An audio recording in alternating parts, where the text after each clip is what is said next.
Good morning, everyone. Thanks for joining us. I am sporting a new look right now. My allergies are ruining my eyes, so I had to take my contacts out, but hopefully please bear with me as we go through this Thursday. You say it's allergies? Yeah, so yesterday I was out on a run, yeah, and it was very windy and lots of, things were in the air, leaves yep, and particles and things, and I got back from my run and my eyes were just, they swelled up like balloons. From the contacts, is that right? Well, no, I wasn't wearing my contacts you at weren't? that time. Okay. No. I just took in them general? Out. Yeah. Okay. So I had to go to the pharmacy, pick up some allergy medicine. Okay. Luckily, it went down. Yeah, because they look normal. Yeah, they look good now. Okay. Last night, right before I went to bed, they were still looking a little bit puffy, so I was a little nervous this morning, but things looked okay. Put my contacts in. My eyes were extremely dry throughout the whole show. Donning the glasses today. So now we're doing glasses. Yep. This is, my long-winded explanation, but but we're going to talk about, all the news and weather of the day. Today we'll be seeing more sunshine. I know yesterday it peaked out. Took a while, but it eventually did. But now we've made the full transition. Right. So yeah, we've got some great weather. It's going to build in and stick around for a while. I'll dig into that. There were 40s well inland this morning. Several areas, Goldsboro, Windsor, Ahoskie, Rocky Mount, Roanoke Rapids, 48, 49 degrees. That's gone. But these cool, crisp mornings are going to stick around right into the weekend. I'll talk about the great weather and new tropical areas, development areas to watch. We'll dig into that as well coming up. Okay, awesome. Well, before we dive into all that, we do have a story from the Outer Banks in Buxton. Our Stephen Glover went down there yesterday. We've been seeing quite a few houses collapse over the last few days. I believe that there were 5 on, what day is it? Tuesday.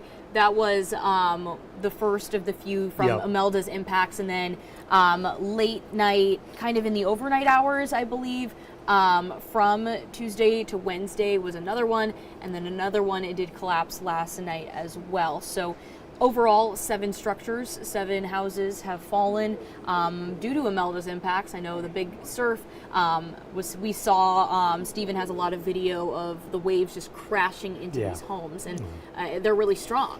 It's amazing video when you watch these homes claimed by the sea, but it happens. I mean, it's fairly common with any big coastal storm and several days of big surf to lose a structure or two. 7 structures from this one, and we're not fully done yet, so maybe another 1 or 2 get lost. I'd love to know what it costs to insure a piece of property on the beach out there. I agree. That's going to be a big bill. A lot of people are very curious as well. So we do have that story from Stephen. We're going to take a look at what he saw yesterday. Imagine. What you're most fearing is happening. And, at this point, there's really not a whole lot that those oceanfront folks can do. The site of plywood and remnants of homes could be seen scattered along Buxton's shoreline on Wednesday as Imelda's dangerous swells left behind a mess of debris. So now we've got to start the process of cleanup and recovery and the things that we do after we have events like this. Several homes have already fell victim and now moving back and forth within the shores, making it one of the most destructive days for Dare County in recent years. One resident off Cottage Avenue tells me she watched one of the homes fall. It was traumatizing. I was inside and I heard a big thump and I heard wood cracking, and I ran out to the deck where we're sitting and I saw the oceanfront house on the opposite side of the street go down. It just crumbled. Shortly after that, Baldy says she witnessed other homes collapsing into the ocean. She says she doesn't feel like she's in any immediate danger, but is hoping that beach nourishment will buy her some time. Just incredible video there, just showing all of, there's plywood all over the place, and even just that interview with the woman who's still who lives right across the road from these houses that are collapsing. It's so close to home. It made me think when you said that. It's got to be I don't know if they can salvage that stuff, because such danger being in that surf with all that construction material, the nails, the metal straps, and everything else. I imagine a lot of it maybe ends up going out to sea. I don't know that for certain, but the video is amazing, and I really feel like they need to have a good 20-foot buffer zone. I don't know all the politics of it Right. and everything else involved, but yeah, there's a lot of risk putting anything on that surf line anymore. Yeah, yeah. So, and I know that we're still kind of feeling the impacts of Imelda. Yeah. Sounds like it is, though, starting to kind of wind down a little bit. Yeah, the waves are tapering down today, not quite up to the 13, 14 footers, and maybe 8, 9, a 10 footer here or there today, and then we'll knock that back a little more tomorrow. We can dig into that. Let's go over to the tropics, my tropical stuff, and then we'll get into the temps out there. So Imelda is now racing away. Imelda, by the way, came very close to a landfall. I have not seen an official landfall for Bermuda, but the center of the storm, it was a Cat 2 hurricane, when it looks like the eye wall at a minimum got right over the island last night, again around midnight or so. To have a landfall, quote unquote, the center of the eye has to move over a coastline, the center of the eye. If it just brushes the coast, that's not considered a landfall. And I think we just missed that last night, but nevertheless, Bermuda took pretty much a direct hit. So right now, you can see the center of the storm well to the northeast of Bermuda and moving quickly further away, eastbound at 30. I'll get you updated there over the last few hours.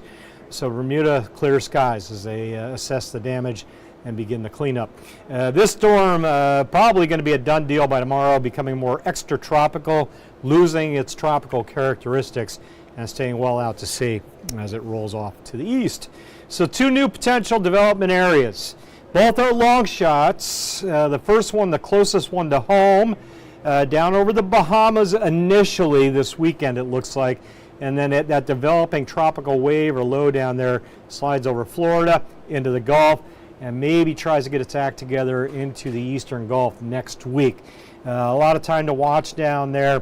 Right now, again, the models are very hesitant to develop anything, but there's a frontal boundary hanging out down there, and anytime we have that chance is there. Jerry and Karen would be the next 2 names on the list, by the way. The other area, deep Atlantic, that cluster of deeper reds along the coast of Africa, that tropical wave as it pushes westward may eventually try to get its act together this weekend, next week, that common development zone.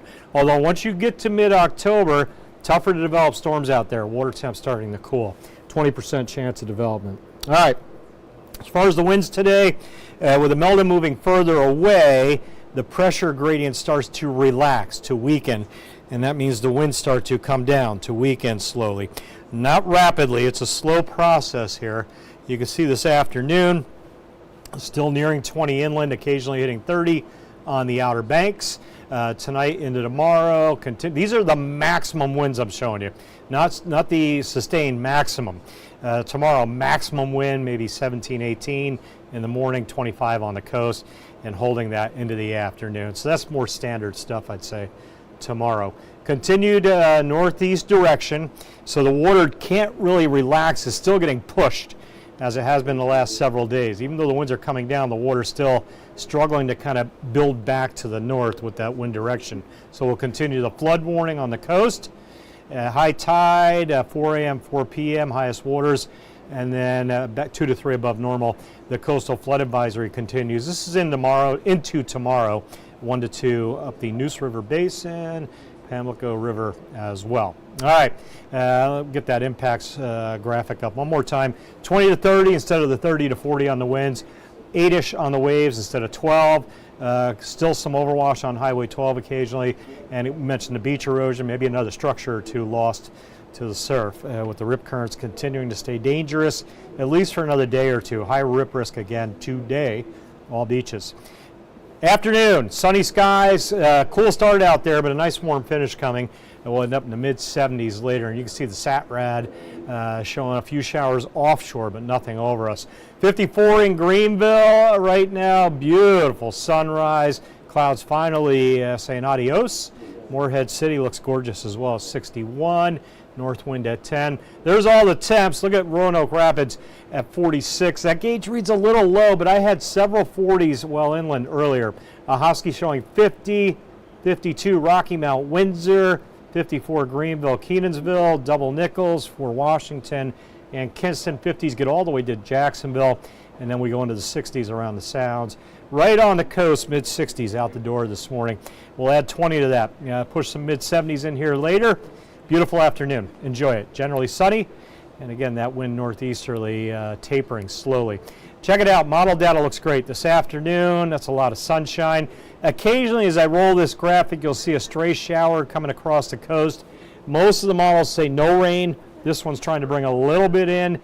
Given that all the information I looked through, I put a little 10% on there tomorrow and then back on maybe Sunday as well. There you go. Friday afternoon, splash and dash, trying to hit the coast.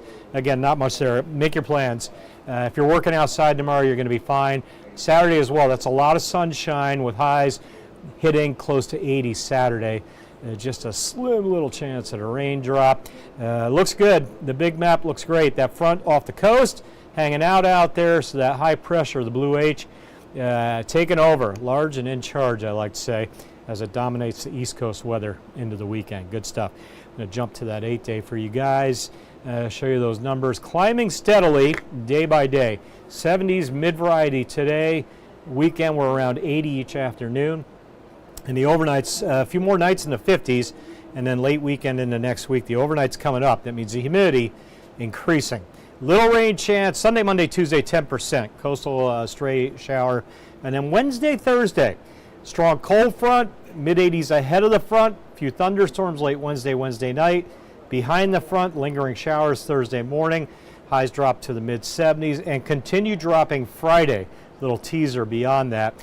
Maybe low 70s for highs late next week. Another push of cooler air. And that rain chance, I put a 40-40 on there. That's going to lean heavier one way or the other, Gigi. As we get closer and get more data, it may end up more of a late Wednesday event or an early Thursday event. Okay. So stay tuned for a little shift there. But I do see a dramatic drop in temps behind that front coming late next week. Are we seeing, do we already know kind of an idea of how much rain we could be seeing with that? If you look at the data now, which is likely going to change, Right. we're talking about a half an inch of rain. Okay. If that front slows down and we can keep the rain around longer, we get up over an inch, maybe an inch and a half, but that looks like a long shot. Looks like a half an inch. Few thunderstorms, but no severe weather or highly unlikely with the front when it does get here. And again, that drought is building. Right. We could use a nice shot of rain. I don't know if we're going to get it next week.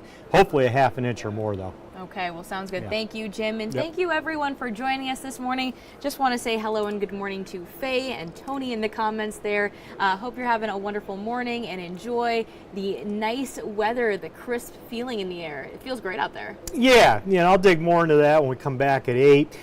Give you those fair forecasts. Fair season is going. We got a few of them this weekend. Details on that as well coming back at 8 o'clock. All right, we'll see you then. Have a good one. This hour of the WITN First Alert Desk is sponsored by Toyota of Goldsboro.